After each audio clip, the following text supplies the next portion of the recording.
Dear students, welcome back. Soil mechanics के lecture 1 में जो हमने पढ़ा, आज हम उसके क्वेश्चंस करेंगे। यहाँ पर जैसे मैंने आपको सोर्सेज वाले वीडियो में बताया था कि मैक्सिमम क्वेश्चंस आपके जो रिपीट होते हैं स्टैंडर्ड बुक से, वो होते हैं गुप्ता एंड गुप्ता, आर अगोर एंड मूर्ति एंड सूद। अब यहाँ पर गुप्ता एंड आर अगोर के तो सॉल्यूशंस यूट्यूब पर इजीली अवेलेबल हैं आपके लिए, बट मूर्ति एंड सूद ऐसी बुक है जिसके सॉल्यूशंस आपको कहीं मिलेंगे नहीं। तो यहाँ पे एमसीक्यूज के प्रैक्टिस सेशंस में मैंने कोशिश करी है कि वहां के ज्यादा जो अच्छे इंपॉर्टेंट क्वेश्चंस हैं वो कवर हो जाएं। इसी के साथ में गेट के कुछ पीवाईक्यूज हैं, 1 मार्क्स वाले, इजी वाले, जो कि स्टेट की जेई के एग्जाम से भी रिपीट होते हैं, तो उनको भी मैं यहाँ पे इंक्लूड करने की कोशिश करूंगी।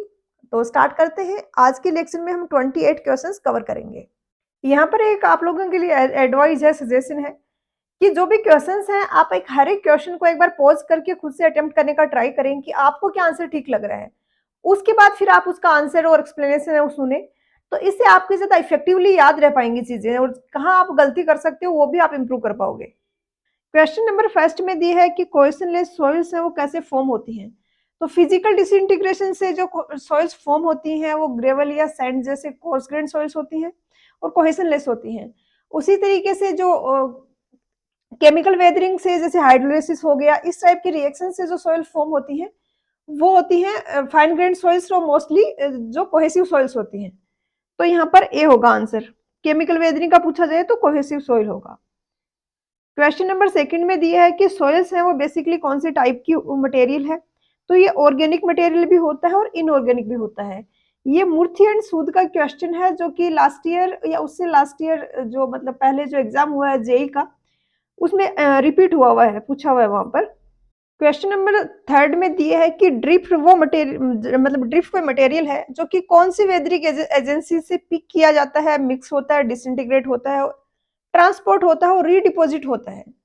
तो ऐसी कौन सी वेदरिक एजेंसी है जिससे ड्रिफ्ट बनता है, बेसिकली ये पूछा गया है। तो ग्लेशियर डिपॉजिट्स होते हैं, उनको बोला जाता है, जो ग्लेशियर के कारण डिसइंटीग्रेशन होकर जो सोयल बनती है उसको हम ड्रिफ्ट बोलते हैं। तो सी होगा इसका आंसर। क्वेश्चन नंबर फोर्थ में दिया है कि क्ले को हम कौन सी टाइप की कैटेगरी में रखेंगे। तो क्ले है वो हाईली कोहेसिव सॉइल है। कोहेशन होता क्या, बेसिकली पार्टिकल्स हैं, सेम मटेरियल के जो पार्टिकल्स हैं वो एक दूसरे को अट्रैक्ट करते हैं। इन प्रॉपर्टीज को बोला जाता है कोहेसिव प्रॉपर्टी। तो फाइन ग्रेन सॉइल में कोहेसिव प्रॉपर्टीज होती हैं। क्ले है ये हाईली कोहेसिव सॉइल है, तो ए होगा यहाँ पर आंसर। क्वेश्चन नंबर फिफ्थ में दिया है कि यहाँ पर ऑप्शंस दिए हैं, इनमें कोहेसिव सॉइल कौन सा है। Sand with clay, loose coarse sand, कंकर। अब इन दो में तो आपको क्लियर होगा। हो सकता है इसमें किसी को कंफ्यूजन हो कि इसमें सैंड के साथ क्ले भी आ रहा है, तो हम इसको क्यों नहीं आंसर कर रहे हैं। तो आपको ऑप्शंस में देखना होगा कि बेस्ट पॉसिबल आंसर कौन सा हो सकता है सारे ऑप्शंस में से। तो यहाँ पे ब्लैक कॉटन सॉइल है, जो कि कंप्लीटली फाइन ग्रेन सॉइल है, क्ले से बना हुआ, क्ले टाइप का मटेरियल है एक। तो इसको फिर हम कोहेसिव बोलेंगे, ना कि सैंड विथ क्ले को, क्योंकि इसमें तो मेजर तो सैंड है, थोड़ा बहुत क्ले है। तो बी होगा यहाँ पर आंसर। क्वेश्चन नंबर 6 में दिया है कि सिल्ट में कौन सी प्रॉपर्टी होती है। तो सिल्ट है, अब ये थोड़ा कंफ्यूजिंग क्वेश्चन है। बेसिकली क्ले है उसमें होती है प्लास्टिसिटी वाली जो कैरेक्टरिस्टिक होती है वो, सैंड में बिल्कुल जीरो होती है। सिल्ट है उसमें थोड़ी बहुत माइनर सी हो सकती हैं। अब ऑप्शंस के हिसाब से आपको जज करना होगा। यहाँ पे लिमिटेड प्लास्टिसिटी और नो प्लास्टिसिटी, ये दो ऑप्शन कंफ्यूजिंग हो सकते हैं। बट लिमिटेड की जगह अगर वेरी लो प्लास्टिसिटी लिखा होता तो हम उसको आंसर करते। वैसा कोई ऑप्शन ना होने के कारण बेस्ट पॉसिबल आंसर है वो नो प्लास्टिसिटी होगा। क्वेश्चन नंबर 7 में दिया है कि यहाँ पर हाईएस्ट परसेंटेज ऑफ लैंड पे कौन सी टाइप के सॉइल का है। तो ये याद रखना है, और इन क्वेश्चंस के पीछे ऐसा कोई लॉजिक नहीं होता है।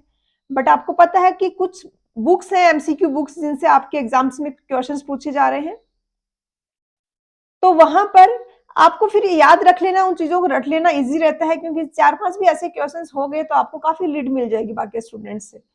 तो सैंडी क्ले लोम है, बेसिकली मिक्सचर है सैंड का, क्ले का और इन सब का। सैंडी क्ले लोम बोलते हैं इसको।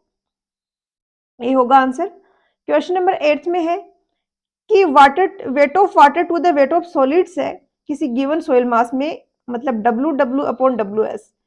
तो ये होता है वाटर कंटेंट, तो यहाँ पर डी होगा आंसर। और हम वाटर कंटेंट को WW/WS क्यों लेते हैं यहाँ पर, इसका भी एक रीजन है। जैसे कि आपने एक सैंपल लिया हुआ है, आप उसका एक्स्ट्रा उसमें वाटर ऐड करते जा रहे हो, उसका वाटर कंटेंट चेंज होता जाएगा। तो आप उसमें सॉलिड्स को तो एज इट इज रखोगे, ऑब्वियसली सॉलिड्स में तो चेंज नहीं होगा, आप सिर्फ डब्ल्यू डब्ल्यू का ऐड कर रहे हो। अगर यहाँ पे W W upon total weight लिया होता तो क्या होता, वाटर ऐड करने पर ये वाली टर्म भी चेंज होती और ये वाली भी होती, तो उतना इजीली हम इंटरप्रेट नहीं कर पाते रिजल्ट को। अगर हम नीचे डब्ल्यू एस ले लेते हैं तो डब्ल्यू एस तो आपका कांस्टेंट हो गया। अब जैसे जैसे आप एक्स्ट्रा वाटर ऐड करते जाओगे आपकी डब्ल्यू की वैल्यू में डायरेक्टली आपको रिफ्लेक्ट हो जाएगा। क्वेश्चन नंबर 9 में दिया है कि ड्राई डेंसिटी ऑफ सोइल के रिगार्डिंग कौन सा स्टेटमेंट यहाँ पर करेक्ट है। फर्स्ट में दिया है कि ये हमेशा ग्रेटर होगा सैचुरेटेड डेंसिटी से।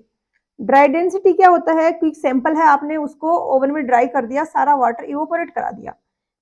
अब आपका जो मास डेंसिटी आ रहा है तो इसमें क्या होगा, ऊपर आपका एमएस ही आएगा क्योंकि एमडब्ल्यू तो अब 0 हो गया है, डिवाइडेड बाय वॉल्यूम, ये टोटल वॉल्यूम लेते हैं नीचे, यहाँ पर ये आपको ध्यान रखना है।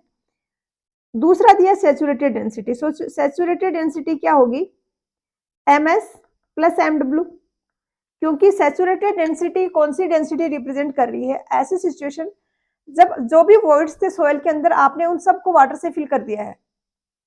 अब जो एमडब्ल्यू है वो plus MS divided by total volume, नीचे वाली टर्म तो दोनों में सेम है, बड़ा कौन सा होगा, जिसकी ऊपर वाली टर्म बड़ी होगी, तो ये तो गलत हो गया पहला। तो बी में दिया है कि ratio of weight of soil solids to the volume of solids, ये यहाँ पर इसने गलती कर दी, वेट ऑफ सॉलिड्स ठीक था बट नीचे तो हम टोटल वॉल्यूम लेते हैं। जब हम ओवन ड्राई कर रहे हैं सैंपल को, उसका वॉल्यूम ले रहे हैं तो उसमें वॉइड्स भी हैं तो हम उनका वॉल्यूम भी लेंगे, सॉलिड्स का टोटल जो कंपोज्ड सोइल का वॉल्यूम है वो लेंगे। सी में दिया है ratio of weight of soil solids to the total volume, ये बिल्कुल सही है, डिटरमाइंड एट 100 डिग्री सेंटीग्रेड, तो 27 डिग्री सेंटीग्रेड पर जनरली जो सोइल की प्रॉपर्टीज है वो हम कैलकुलेट करते हैं, मेजर करते हैं लैब में, तो सी हो गया यहाँ पर आंसर। क्वेश्चन नंबर 10 में दिया है कि कौन सा सैंपल ऐसा है जिसमें परसेंटेज ऑफ द पोरोसिटी है वो लिस्ट होगी। तो क्या होगा, अलग अलग टाइप की सैंपल है। सबसे पहले तो आपको कोर्स ग्रेन और फाइन ग्रेन में पता होना चाहिए। फाइन ग्रेन सॉइल्स हैं उनमें ऐसा हमेशा वॉइड्स ज्यादा होते हैं, जैसे कि एक तो आपने इतने बड़े बड़े पार्टिकल्स लिए और दूसरा इतना छोटे छोटे पार्टिकल्स लिए, तो छोटे छोटे पार्टिकल्स उनमें हमेशा उनका एरिया ज्यादा होगा, सरफेस एरिया, और वो वॉइड स्पेसेस वहां पर जो बनेंगे वो ज्यादा होंगे। आप उसको इस तरीके भी समझ सकते हो कि जैसे कि एक तो छोटे छोटे पार्टिकल्स ने मिला के इतना ये वॉल्यूम बनाया है यहाँ पर, इसके बजाय यहाँ पर तो एक सिंगल पार्टिकल ही आ गया है, तो इसके बीच में तो कोई वॉइड्स थे ही नहीं। दूसरा आप इस तरीके से भी याद रख सकते हो, जैसे कि फाइन ग्रेन सोइल्स में है क्ले, क्ले के पार्टिकल्स नेगेटिवली चार्ज होते हैं तो बिल्कुल पास पास नहीं आते और उनके बीच में वॉइड्स रहते हैं, तो कैसे भी आप याद रख सकते हो कि फाइन ग्रेन सॉइल्स का हमेशा वो वॉइड रेशियो या पोरोसिटी ज्यादा होगा कोर्स ग्रेन सॉइल से। एक और बहुत ही सिंपल सा मैं आपको एग्जांपल देती हूँ।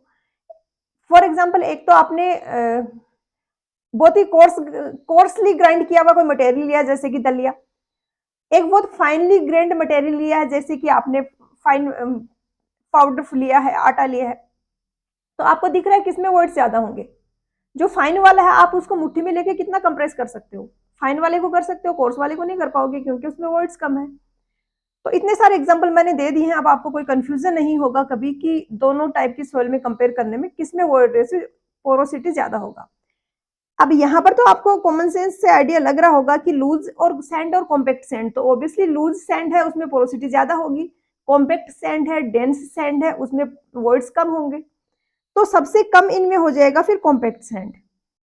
क्वेश्चन नंबर 11 में दिया है कि यहाँ पर जो सैंपल्स दिए हैं उनमें से कौन सा ऐसा है जिसकी ड्राई डेंसिटी है वो हाईएस्ट होगी। अब दो इंपॉर्टेंट मैं आपको चीजें बताती हूँ जो आपके आगे के क्वेश्चंस में काफी ज्यादा हेल्पफुल रहेंगी। एक तो होती है ड्राई डेंसिटी और एक होती है आपका जी, ये स्पेसिफिक ग्रेविटी। आपने देखा होगा अगर आपको याद हो तो कि फाइन ग्रेन सॉइल्स की जी की वैल्यू कंपेरेटिवली हायर साइड थी compare to coarse grain soils, यानी इंडिविजुअल पार्टिकल्स की अगर हम बात करें तो फाइन ग्रेन सॉइल्स के पार्टिकल्स ज्यादा हैवी हैं बट वो लाइट फील होते हैं हमें क्योंकि वहां पर वॉइड्स बहुत ज्यादा है। लेकिन जब हम ड्राई डेंसिटी की बात करते हैं तो ड्राई डेंसिटी होता है एमएस अपॉन वी और जी आपका होता है एमएस अपॉन वी एस। तो जी में तो वॉइड रेशियो को हटा दिया हमने, हम यहाँ पर वी एस ले रहे हैं, तो इसलिए फाइन ग्रेन सॉइल्स की हमें जी की वैल्यू ज्यादा मिलती है। लेकिन जब हम एमएस कैलकुलेट करते हैं तो हम यहाँ लेते हैं यहाँ पे टोटल वॉल्यूम।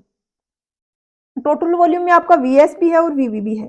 अब वीवी ऐसा है कि जो बहुत हाई होगा फाइन ग्रेन सॉइल्स में, तो ये वाली जो टर्म आपकी है वो ऑटोमेटिकली बढ़ जाएगी और रो आपका आएगा वो कम आएगा फाइन ग्रेन सॉइल्स के लिए। कारण की वोइड्स ज्यादा है यहाँ पर, तो वॉल्यूम ज्यादा होगा और आपका ड्राई मास डेंसिटी जो फाइन ग्रेन सॉइल्स की मिलेगी वो कम मिलेगी। तो अब यहाँ पे आप देखिए फाइन ग्रेन सॉइल है, फाइन ग्रेन, ये कोर्स ग्रेन सॉइल है, तो ऑब्वियसली इसकी ड्राई डेंसिटी है वो ज्यादा होगी। नेक्स्ट है question number 12, percentage of the word ratio will be list in case of. वही है कि किस में लिस्ट होगा, किस में सबसे कम होगा वर्ड रेशियो। तो ये तो फाइन ग्रेन सॉइल है, इनमें तो हाई होगा। बेंटोनाइट भी एक सुपर फाइन ग्रेन सॉइल होती है जो वोल्केनिक एश से बनती है। यूनिफॉर्म डेंस सैंड ऐसा है जिसमें कि वर्ड रेशियो और पोरोसिटी है वो लिस्ट होगा। अब होपफुली किसी को यहाँ पर अगर ये कंफ्यूजन हो रहा है, हालांकि ये चीज हम परमेबिलिटी में क्लियर करेंगे, लेकिन फिर भी आपने पहले जो पढ़ा हुआ है उसके हिसाब से अगर आपको ये कंफ्यूजन हो रहा है कि पोरोसिटी और वर्ड रेशियो अगर कम होते हैं सैंड में तो उसकी परमेबिलिटी ज्यादा क्यों होती है, तो वो डिपेंड कर जाता है फिर पोर्स के साइज पे। आप डिटेल में परमेबिलिटी में डिस्कस करेंगे जहां पर आपके सारे डाउट्स क्लियर हो जाएंगे।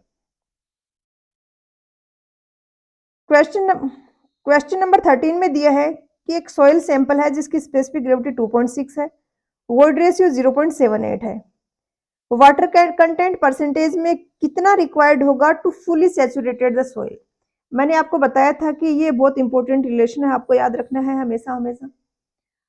यहां पर क्वेश्चन में दिया है कि हमें इतना वाटर ऐड करना है कि हमारी सॉइल फुली सैचुरेटेड हो जाए, यानी एस आपका 1 हो जाएगा।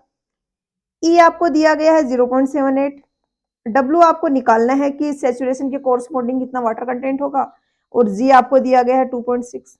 तो 0.78 अपॉन 2.6 आप इसको अगर कैलकुलेट करोगे तो ये 0.3 आएगा, जिसको फिर आप परसेंटेज में 30% कह सकते हो। क्वेश्चन नंबर 14 में दिया है कि विच सैंपल में be expected to have least dry density, किसकी ड्राई डेंसिटी लिस्ट होगी। जितनी ज्यादा फाइन ग्रेन सॉइल होगी उतनी ही ज्यादा कम होगी उसकी ड्राई डेंसिटी।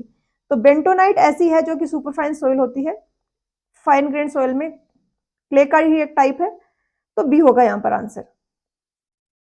क्वेश्चन नंबर 15 में दिया है कि सॉइल में जो पोर्स हैं, वॉइड्स हैं, वो कंप्लीटली एयर से फुल हुए हुए हैं, सारे वॉइड्स में एयर है, कहीं पर भी वाटर नहीं है। तो सॉइल को अब हम क्या बोलेंगे, तो ये ड्राई सॉइल होगी, नाम से ही पता चल रहा है कि इसमें वाटर नहीं है। और अगर सॉइल सारे के सारे वॉइड्स को हम वाटर से फिल कर दें, एयर बिल्कुल से, एयर के कोई वॉइड्स बचे ही ना, तो हम उसको बोलेंगे फुली सैचुरेटेड सॉइल। और अगर ऐसा है कि आधे वॉइड्स में पानी है आधे वॉइड्स में एयर है, तो होगी पार्सली सैचुरेटेड सॉइल। तो बी हो गया आंसर यहाँ पर। क्वेश्चन नंबर 16 में दिया है specific gravity of Sandy soil क्या होगी। अब मैंने आपको जहां पर स्पेसिफिक ग्रेविटीज का बताया था, मैंने बताया था कि आपको जस्ट रटनी नहीं है सारे वैल्यूज, आपको अंदाजा होना चाहिए। तो अगर आपने वो चीजें थोड़ा सा आपने एक रेंज याद करी हुई है कि हाँ सारी सॉइल्स का इससे इस रेंज के बीच में होता है, तो आप आंसर कर पाओगे कि डी होगा, क्योंकि ये तो किसी भी सॉइल की स्पेसिफिक ग्रेविटी नहीं थी। तो ऐसा नहीं है कि आपको सैंड की, क्ले की, हर एक की इंडिविजुअल की वो रेंज याद करनी है, आपको रफली आइडिया होना चाहिए कि हाँ 2.6 से ग्रेटर होता है, इस रेंज में होता है।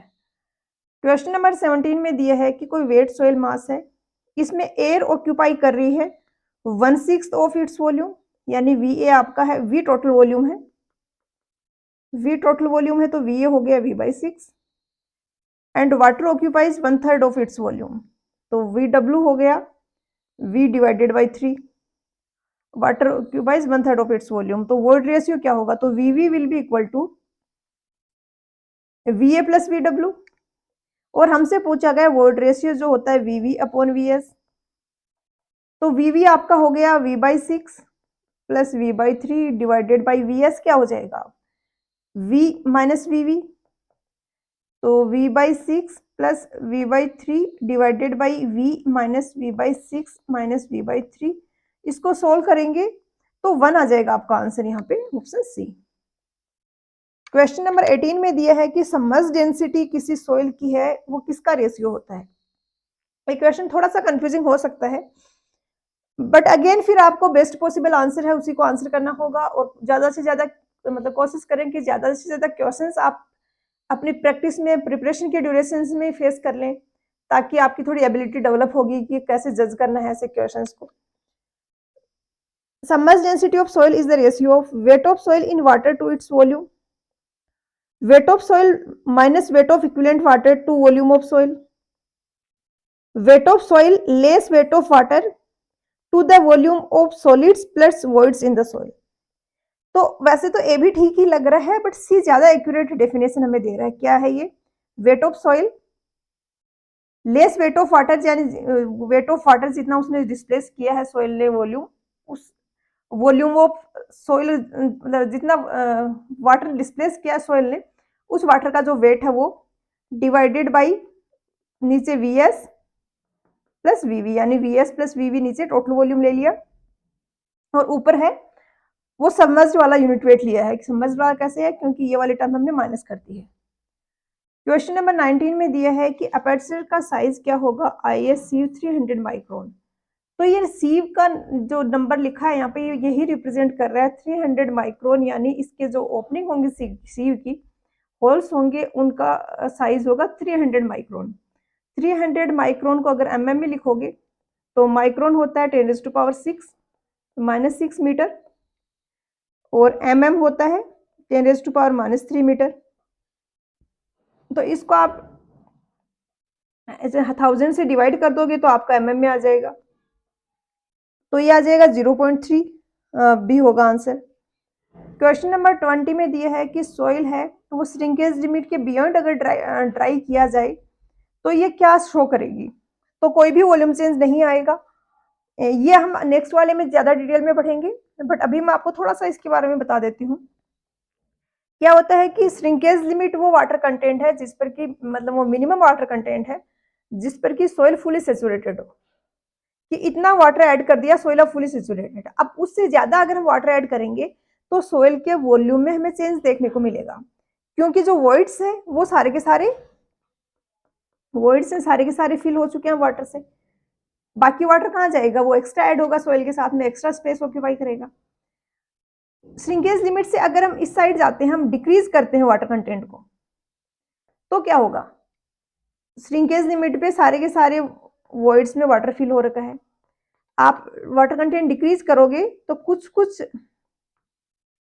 जो वॉइड्स हैं उनमें एयर आती जाएगी, और कुछ कुछ वॉइड्स में अभी भी वाटर है। ये चलता रहेगा जब तक हम डिक्रीज करते रहेंगे, एक पॉइंट आके कंप्लीटली ड्राई स्टेट पे पहुंच जाएंगे। तो कंप्लीटली ड्राई सॉइल है और सैचुरेटेड सॉइल है, इसके बीच में कुछ भी वाटर हम ऐड करें या एक्सट्रैक्ट करें, वॉल्यूम में चेंज हमें नहीं देखने को मिलता, क्योंकि वाटर जो भी जा रहा है वो वॉइड्स प्रेजेंट है उनमें जा रहा है, तो नो वॉल्यूम चेंज होगा। क्वेश्चन नंबर 21 में दिया है कि submerged unit weight and saturated weight of A soil है, उनके में कौन सा उनके रिलेशनशिप है, उसमें कौन सा प्रिंसिपल इन्वॉल्व होता है? तो सैचुरेटेड तो क्या है कि पूरा के पूरे वॉइड्स वाटर से फिल हो रखे हैं।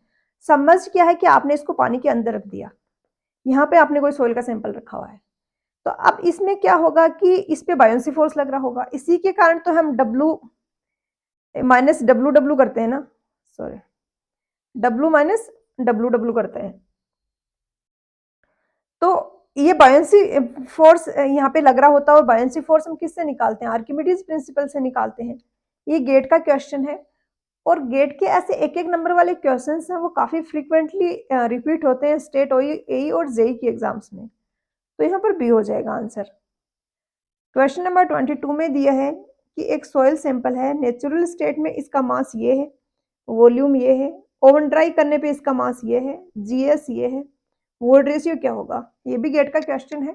हालांकि इसकी कैलकुलेशन थोड़ी सी कह सकती हूँ कि मैं टफ है, आपके थोड़े और भी इजी लेवल के होते हैं, बट हमें तो कंसेप्ट सीखना है। तो कंसेप्ट क्या कहता है? सबसे पहले तो हम क्या करेंगे, volt ratio of the natural soil हमसे पूछा गया है, तो सबसे पहले तो हम रो डी निकाल सकते हैं। रो डी क्या होता है?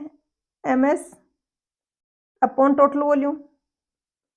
सॉइल के सैंपल का टोटल वॉल्यूम कितना है? 1.15 इंटू 10⁻³ मास ऑफ सॉलिड्स कितना है? इनिशियली 2.290 था, ओवन ड्राई करने पे 2.035 kg हो गया। तो अब फाइनली जो मास बचा है ऑन ड्राई करने के बाद वो सिर्फ सॉलिड्स का मास है, क्योंकि वाटर अब इवोपोरेट हो चुका है। तो ये एमएस आपका हो जाएगा 2.035 केजी। ये आपका रोडी आ गया। और रोडी का आपको ये फॉर्मूला मैंने बताया था कि याद रखना है, नहीं तो आप लिख सकते हो, एक दो बार लिखोगे तो वैसे भी याद हो जाएगा। ये इक्वल होता है जी रो डब्ल्यू अपॉन 1 प्लस ई के। रो डी की आप यहाँ पे वैल्यू रख दीजिए 2.035 upon 1.15 into 10⁻³ this should be equal to G 2.68। यहाँ पे केजी पर मीटर क्यूब में ले रहे हैं हम सारा, तो रो डब्ल्यू हम 1000 लेंगे।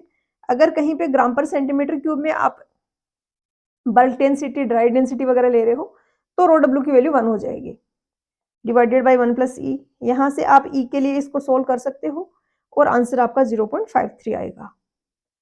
क्वेश्चन नंबर 23 में दिया है कि डेंसेस्ट, लूजेस्ट और नेचुरल स्टेट में वो रेशियो ये है, तो रिलेटिव डेंसिटी क्या होगी सॉइल डिपॉजिट की? रिलेटिव डेंसिटी, जिसी को डेंसिटी इंडेक्स भी बोला जाता है, ये होती है ई मैक्स माइनस ई natural upon E max minus ई मिनिमम इंटू 100। ई मैक्स यहाँ पर क्या होगा, मैक्सिमम वोल्ट रेशियो कितना है 0.6, नेचुरल स्टेट में 0.4 है, डिवाइडेड बाई 0.6 माइनस मिनिमम वाला 0.2 है, ऊपर आ जाएगा 2, नीचे आ जाएगा 4 और ये आ जाएगा 1/2। परसेंटेज में निकालोगे तो 50% आ जाएगा, ऑप्शन सी। याद रखने का मैंने हिंट भी बताया था आपको कि जब सॉइल डेंसेस्ट स्टेट में होगी तो आपकी रिलेटिव डेंसिटी या डेंसिटी इंडेक्स 1 हो जाएगी। इससे आपको ये फॉर्मूला याद रखने में हेल्प मिलेगी। क्वेश्चन नंबर 26 में दिए है कि पोरोसिटी है लूज सैंड की, उसका परसेंटेज क्या होगा। ये ऐसे क्वेश्चंस हैं जहां पर आपको डेटा रखना पड़ता है, और जो जो आप न्यू क्वेश्चंस फेस कर रहे हो उनका ऐसा डेटा है वो अपने नोट्स में लिख लीजिए, या जो शॉर्ट नोट्स बना रहे हो आप फर्दर टाइम के साथ आगे सब्जेक्ट कंप्लीट होने के बाद रिवीजन राउंड में, तो उसमें लिख सकते हो। यहाँ पर एग्जैक्टली नंबर याद रखना भी उतना जरूरी नहीं होता है, बट थोड़ा सा आपको रफली आइडिया होना चाहिए। ये एसएससी जेई में भी पूछा गया है और मूर्ति एंड सूद का क्वेश्चन है, और चांसेस हैं कि ऐसे क्वेश्चंस आपके एग्जाम में पूछे जाएं। तो लूज सैंड के लिए ये 50 to 60% होता है वैसे तो, लेकिन आपको फिर ऑप्शंस के हिसाब से जज करना होगा। जैसे यहाँ पर फिर सबसे बड़ा ऑप्शन डी है तो यही हो जाएगा आंसर, 50 to 60% है नहीं ऑप्शंस में। Percentage of porosity of compacted sand, पहले पूछा था यहाँ पर पोरोसिटी लूज सैंड का। कॉम्पैक्टेड सैंड है तो ऑब्वियसली पिछले से कम होगा, इसकी वैल्यू आपको याद रखनी है 30% to 40% होती है, सी होगा यहाँ पर आंसर। क्वेश्चन नंबर 28 है, वैसे सिंपल सा ही है बट थोड़ा सा कंफ्यूज होते हैं कुछ बच्चे। पोरोसिटी दिया है और जी दिया है और वोइड रेशियो पूछा है, तो जी दिया है आपको कंफ्यूज करने के लिए दिया है, इसका कोई रोल नहीं है। आपको पता है ई इक्वल होता है, ई होता है वीवी अपॉन वीएस के। जब हम एन की फॉर्म में इक्वेशन लिखेंगे तो मैंने आपको बताया था कि एन की फॉर्म में इक्वेशन लिखते हैं तो हम वीवी को ले लेते हैं एन और टोटल वॉल्यूम को ले लेते हैं 1। अब इन टर्म्स को यहाँ पे रिप्लेस कर दो, वीवी की जगह एन लिख दिया, वीएस की जगह क्या लिखोगे वी माइनस वीवी, वी की जगह लिखोगे 1 और वीवी की जगह लिखोगे एन, तो ये आपका आ जाएगा 40 डिवाइडेड बाई 60 2/3 यानी ऑप्शन बी। तो यहाँ पर लेक्चर 1 के क्वेश्चंस खत्म होते हैं, नेक्स्ट में हम लेक्चर 2 के क्वेश्चंस करेंगे। तो मिलते हैं नेक्स्ट लेक्चर में, पढ़ाई करते रहिए, ऑल द वेरी बेस्ट।